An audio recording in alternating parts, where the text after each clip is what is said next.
آپ سب کو میری طرف سے بہت بہت سلام۔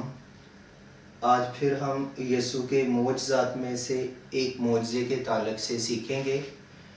متی کی انجیل 15 باب 21 سے 28 آیت میں ایک معجزہ ہے کہ یسوع کنعانی عورت کی بیٹی کو شفا دیتا ہے۔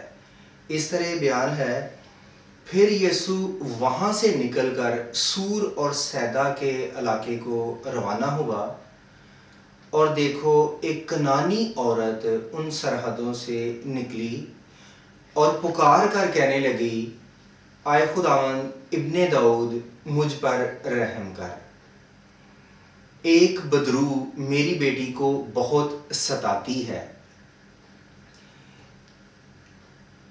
مگر اس نے اسے کچھ جواب نہ دیا۔ اس کے شاگردوں نے اس کے پاس آ کر عرض کی کہ اسے رخصت کر دے، کیونکہ وہ ہمارے پیچھے چلاتی ہے۔ اس نے جواب میں کہا، میں اسرائیل کے گھرانے کی کھوئی ہوئی بھیڑوں کے سوا اور کسی کے پاس نہیں بھیجا گیا۔ مگر اس نے اس کے پاس آ کر اسے سجدہ کیا اور کہا، اے خداوند میری مدد کر۔ اس نے جواب میں کہا کہ لڑکوں کی روٹی لے کر کتوں کو ڈال دینا اچھا نہیں۔ اس نے کہا، ہاں خداوند، کتے بھی ان ٹکڑوں میں سے کھاتے ہیں جو ان کے مالکوں کی میز سے گرتے ہیں۔ یسوع نے اسے کہا، اے عورت، تیرا ایمان بہت بڑا ہے، جیسا تو چاہتی ہے تیرے لیے ویسا ہی ہو۔ اور اس کی بیٹی نے اسی گھڑی شفا پائی۔ جس آیت سے میں نے شروع کیا وہاں پر لکھا ہے، پھر یسوع وہاں سے نکل کر سور اور سیدا کے علاقے کو روانہ ہوا۔ اس سے پہلے یسوع گنیسرت کے علاقے میں تھا۔ متی 14:34 میں جیسے بیان ہے، لکھا ہے کہ وہ گنیسرت کے علاقے میں گیا۔ پہلی سلاطین اور اس کا 15 باب 20 آیت میں اس علاقے کو کنرت کہا گیا ہے، اور اس جھیل کو، گلیل کی جھیل کو کنرت کی جھیل کہا جاتا تھا پرانے عہد نامے میں، جبکہ مسیح کے دور میں اس جھیل کو گنیسرت کی جھیل، جیسے اس علاقے کو جو شمال مشرقی اس جھیل کے ساحل پر، ساحلی میدانی حصے پر جو علاقہ آباد تھا، اسے گنیسرت کا علاقہ کہا جاتا ہے، جہاں پر یسوع متی 14:34 میں گیا اور اس نے بہت سے بیماروں کو شفا دی، اور یہیں پر یسوع نے پہاڑی واز بھی بیان کیا۔ اور جب یسوع یہاں سے روانہ ہوتا ہے تو یسوع سور اور سیدا کے علاقے کو جاتا ہے، کیونکہ اپنے علاقے میں یسوع کو سب لوگ جانتے تھے اور ہر وقت یسوع کے پاس بھیڑ رہتی، اور دوسری طرف جو مذہبی رہنما تھے وہ اس کوشش میں رہتے کہ یسوع کی کوئی غلطی، کوئی اس پر الزام لگائیں۔ یسوع نے کچھ فرصت کے لیے، تنہائی میں وقت گزارنے کے لیے اور اپنے شاگردوں کو اس آنے والے وقت سے آگاہ کرنے کے لیے، تیاری کے لیے غیر قوم کے علاقے کا رخ کیا، جہاں پر اسے کوئی نہ جانتا ہو، جبکہ وہاں پر بھی یسوع کی شہرت اسی طرح ہے، اور وہاں پر بھی ایک عورت اسے مجبور کر رہی ہے، پکار رہی ہے، چلا چلا کر کہتی ہے، آئے خداوند، آئے ابن داؤد۔ اسے لقب کا بھی پتا ہے کہ یہ ابن داؤد ہے، جبکہ وہ ہے کن میں سے؟ غیر قوم میں سے ہے. یسوع غیر قوم کے علاقے میں گیا ہے اور لکھا ہے ان سرحدوں سے ایک کنانی عورت. جیسے نام سے ہی ظاہر ہے کہ یہ ملک کنعان جس کا پرانے عہد نامے میں ذکر ہے اور یہ جن سے وعدہ کیا گیا تھا کہ ملک کنعان دوں گا، اور جو اس علاقے میں پہلے سے قوم آباد تھی، غیر قوم تھے وہ لوگ، اور ان کا ابھی بھی بقیہ ہے، وہی اسی نسل کا بقیہ ان میں سے یہ ہے کنانی عورت. وہ جب یسوع کی شہرت اس نے بھی سن رکھی تھی، وہ معجزے کرتا ہے. جب اسے پتہ چلتا ہے کہ یسوع اس علاقے میں آیا تو وہ اسی طرح یسوع کے پیچھے جاتی ہے، پکارتی ہے، مجبور کرتی ہے، اور کہ وہ کیا کہتی ہے، عرض درخواست یہ کرتی ہے کہ ایک بدرو میری بیٹی کو بہت ستاتی ہے. تو اس نے بھی یسوع سے شفا کی درخواست کی. اس نے کہا مجھ پر رحم کر. تو پتہ نہیں وہ کتنے طبیبوں کے پاس، کتنے حکیموں کے پاس جو اپنے آپ میں اس بات کا دعویٰ کرتے ہوں، کئیوں کے پاس گئی ہو، لیکن کسی سے اسے شفا نہ ملی. آخر کار وہ جو غیر قوم کا مذہبی رہنما ہے، نبی ہے، جبکہ دنیا کی نظر میں وہ رہنما ہے، ایک پیشوا ہے، نبی ہے، جبکہ وہ مذہبی رہنما نبی سے بھی بڑا ہے، کیونکہ وہ بادشاہوں کا بادشاہ ہے. اور شاگرد یہ کہتے ہیں کہ اس کے پاس آ کر درخواست کرتے ہیں کہ یہ ہمارے پیچھے چلاتی ہے، اسے رخصت کر دے. تو ان کے ان الفاظ کا، شاگردوں کے الفاظ کا یہ مطلب نہیں کہ اسے شفا نہ دے، اسے بھیج دے، واپس بھیج دے، یہ کیوں شور کر رہی ہے. کیونکہ یسوع آگے یہ کہتا ہے اگلی آیت میں کہ میں صرف اسرائیل کے گھرانے کی کھوئی ہوئی بھیڑوں کے سوا اور کسی کے پاس نہیں بھیجا گیا.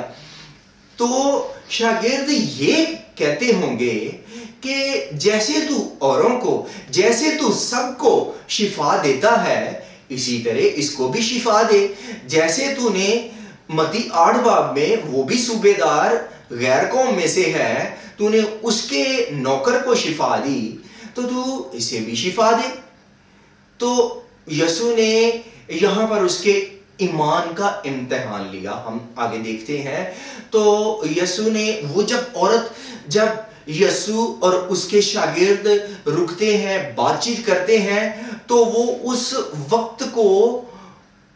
وقت سے جلدی سے فائدہ اٹھاتی ہے کہ وہ یسوع کے سامنے آ کر اس کے آگے گر کر اسے سجدہ کرتی ہے اور کہتی ہے کہ اے خداوند مجھ پر رحم کر، میری مدد کر. تو یسوع نے کیا کہا کہ لڑکوں کی روٹی لے کر کتوں کو ڈال دینا اچھا نہیں. بڑے سخت الفاظ ہیں. اور اس نے کیا جواب دیا؟ اس نے اس بات کو تسلیم کیا اور اس نے بڑی حلیمی سے جواب دیا کہ ہاں خداوند، ہم غیر قوم والے کتوں کے برابر ہی صحیح، لیکن جو کتے ہیں وہ ان ٹکڑوں سے اپنا پیٹ پالتے ہیں جو ان کے مالکوں کی میز سے گرتے ہیں. اور یسوع نے اس کے ایمان کی تعریف کی. آئے عورت، تیرا ایمان بہت بڑا ہے، جیسا تو چاہتی ہے تیرے لیے ویسا ہی ہو. تو یسوع نے بظاہر یہ ہے کہ یسوع نے یہ الفاظ کہے ہیں کہ لڑکوں کی روٹی لے کر کتوں کو ڈال دینا روا نہیں. کیونکہ جو یہودی تھے وہ غیر قوم کو کتوں کے برابر سمجھتے تھے، اور یسوع انہی کی بات کو جو اس کے قوم کے لوگ کہتے تھے، یسوع اسی بات کو دہرا رہا ہے. اور وہ بھی جانتے ہیں کہ جو یہودی لوگ ہیں وہ ہمیں ایسا کہتے ہیں، وہ ہمیں ناپاک لوگ جانتے ہیں. کہ یہودی یہ بھی کہتے تھے کہ جیسے، بلکہ یہی کہہ لیں کہ متی جو 14 باب ہے، یہ 15واں باب ہے، بلکہ اسی باب میں کہ وہ کہتے ہیں کہ تیرے شاگرد ہاتھ دھوئے بغیر کھانا کھاتے ہیں، تو اس طرح انسان ناپاک ہو جاتا ہے۔ پھر یسوع یہ بھی ایک بات کر رہا ہے، اس کے شاگرد بھی کر رہے ہیں کہ وہ غیر قوموں کو اس سے پہلے بھی شفا دیتا ہے، کیونکہ اس کے پاس جتنے بھی آئے وہ سب کو شفا دیتا ہے۔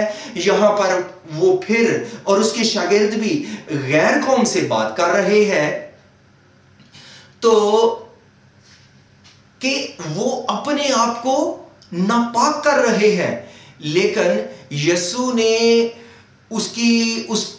ان الفاظ سے اس کے ایمان کا امتحان لیا ہے کہ لڑکوں کی روٹی لے کر کتوں کو ڈال دینا روا نہیں۔ تو وہ اس امتحان میں وہ کامیاب ہوتی ہے، کہہ لیں کہ وہ 100% کامیاب ہوتی ہے۔ اس نے اتنے اچھے نمبر لیے ہیں۔ یسوع اس کے ایمان کی تعریف کرتا ہے کہ تیرا ایمان بہت بڑا ہے، تیرا ایمان بڑا نہیں بلکہ تیرا ایمان بہت بڑا ہے۔ اور پھر یسوع نے کیا کہا کہ جیسا تو چاہتی ہے تیرے لیے ویسا ہی ہو، اور اس کی بیٹی نے اسی گھڑی شفا پائی۔ اس کی بیٹی یہاں پر نہیں تھی، اس کی بیٹی گھر میں تھی، اور جیسے ہی یسوع نے یہ الفاظ کہے کہ جیسا تو چاہتی ہے تیرے لیے ویسا ہی ہو، اسی وقت بدرو اس بدن سے، اس کی بیٹی کے بدن سے نکل جاتی ہے اور اس کی بیٹی شفا پا جاتی ہے۔ یسوع میں یہی آج بھی قدرت ہے۔ یسوع کے نام میں آج بھی بدروہیں کانپتی اور ڈرتی اور نکل جاتی ہیں۔ اس معجزے میں جو بڑی بات ہے وہ یہ کہ یسوع اس کے ایمان کی تعریف کر رہا ہے۔ ہمارا بھی ایمان ایسا ہی ہونا چاہیے یسوع پر۔ پھر اس معجزے میں ایک یہ بھی بات ہے، جیسے یسوع نے یہ جیسے پہلے کہا کہ لڑکوں کی روٹی لے کر کتوں کو ڈال دینا روا نہیں، لیکن یہاں پر ہی یسوع اسے واپس نہیں بھیجتا، ٹھکرا نہیں دیتا، اسے شفا بھی دی، اور اس سے یہ بھی سیکھتے ہیں کہ غیر قوم کے لیے بھی خوشخبری کا دروازہ کھل گیا ہے۔ جیسے متی کی انجیل 10:5 میں لکھا ہے کہ تم نے صرف اپنے لوگوں کے پاس جانا ہے، غیر قوم کے پاس تم نے نہیں جانا۔ یسوع اپنے شاگردوں کو جب منادی کے لیے بھیجتا ہے، یسوع نے انہیں منع کیا، جبکہ یہاں پر یسوع خود غیر قوم میں گیا ہے اور غیر قوم کی عورت کو شفا بھی دی ہے، اور ان میں یہ منادی بھی کہنے کی گئی ہے، اور اس کے ایمان کی تعریف بھی کی ہے۔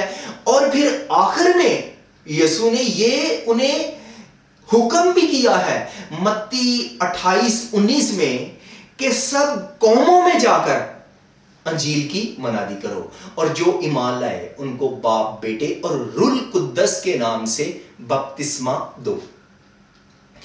یہاں یہ درمیان میں ہے، یسوع ان کے لیے بھی رحم کا، نجات کا دروازہ کھول رہا ہے کہ وہ بھی میرے وسیلے سے نجات پا سکتے ہیں۔ جیسے یسوع ہمیں کہتا ہے، جب ہمیں یسوع کہتا ہے جو ہم پہ نیا عہد نامہ مسیح کی تعلیم لاگو ہوتی ہے یا لاگو ہوتی جاتی ہے، ہمیں ویسے کرنا ہے۔ یسوع نے پہلے منع کیا، یسوع اب ان کے پاس گیا ہے اور یسوع نے ان کے لیے دروازہ کھولا ہے، اور اس کے شاگردوں نے بھی دیکھا ہے۔ بعد میں یسوع اپنے شاگردوں کو حکم دے رہا ہے۔ اس لیے ہمیں بھی اس حکم کو من و عین ماننا ہے کہ ہمیں بھی غیر قوم کے پاس جانا ہے، اپنے لوگوں تک ہی محدود نہیں رہنا، بلکہ اس خوشخبری تو خوشی کا ہی پیغام ہے، اس انجیل کے پیغام کو، خوشی کی خبر کو سب لوگوں تک، ساری اقوام تک، غیر اقوام تک بھی پہنچانا ہے، تاکہ وہ بھی نجات پا سکیں، خدا کرے کہ ہم لوگوں میں بھی ایسا ایمان پیدا ہو جائے کہ جس کی یسوع تعریف کرے کہ میں نے ایسا ایمان کسی میں نہیں پایا، اتنا بڑا ایمان کہ جیسا اس کنانی عورت کا۔ خدا کرے کہ ہم ایمان میں، مسیح یسوع پر ایمان میں مضبوط پختہ ہو جائیں، اور وہ ہمیں تمام طرح کی مشکلات، پریشانیوں سے، کہہ لیں کہ بدروحوں سے بھی آزاد کرنے پر قادر ہے۔ خدا ہمیں اس کلام سے بڑی برکت دے، آمین۔